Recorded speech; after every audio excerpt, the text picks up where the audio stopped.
छो मोकिलिया आहिनि वॾेरी पैसा? खुदा जे वास्ते अबा अहिड़ी का बि हरकत न कजांइ। अम्मा मूं त कुझु बि नाहे कयो। ॾिस अबा, मुंहिंजी दिलि घबराए थी। असीं ग़रीब माण्हू, रईसनि जे टुकड़नि ते पलजण वारा। अम्मा मूं छा कयो आहे? ओए छा थी ॾिसां मां? अम्मा जेको बि आहे तुंहिंजे साम्हूं आहे। मां त पाण हैरान आहियां।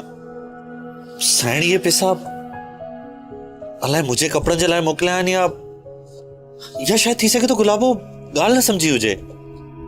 गुलाबो ग़लति न आहे समझी पुट। ही पैसा मोकिलिया ई हुन तुंहिंजे लाइ।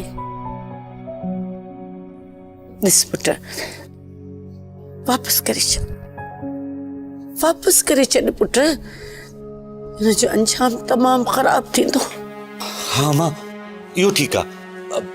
ही पैसा तूं वठी वञ, तूं साईं खे मोटाए ॾिजां।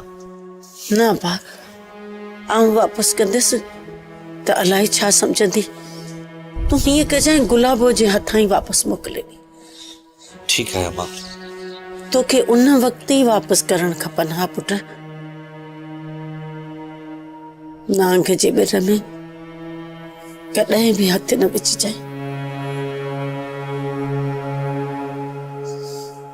ॾिस पुट, पंहिंजी जवानी ते कुझु त रहम खा। चङो, आउं हलां थी हवेली, अॻे ई घणी देरि थी वई आहे।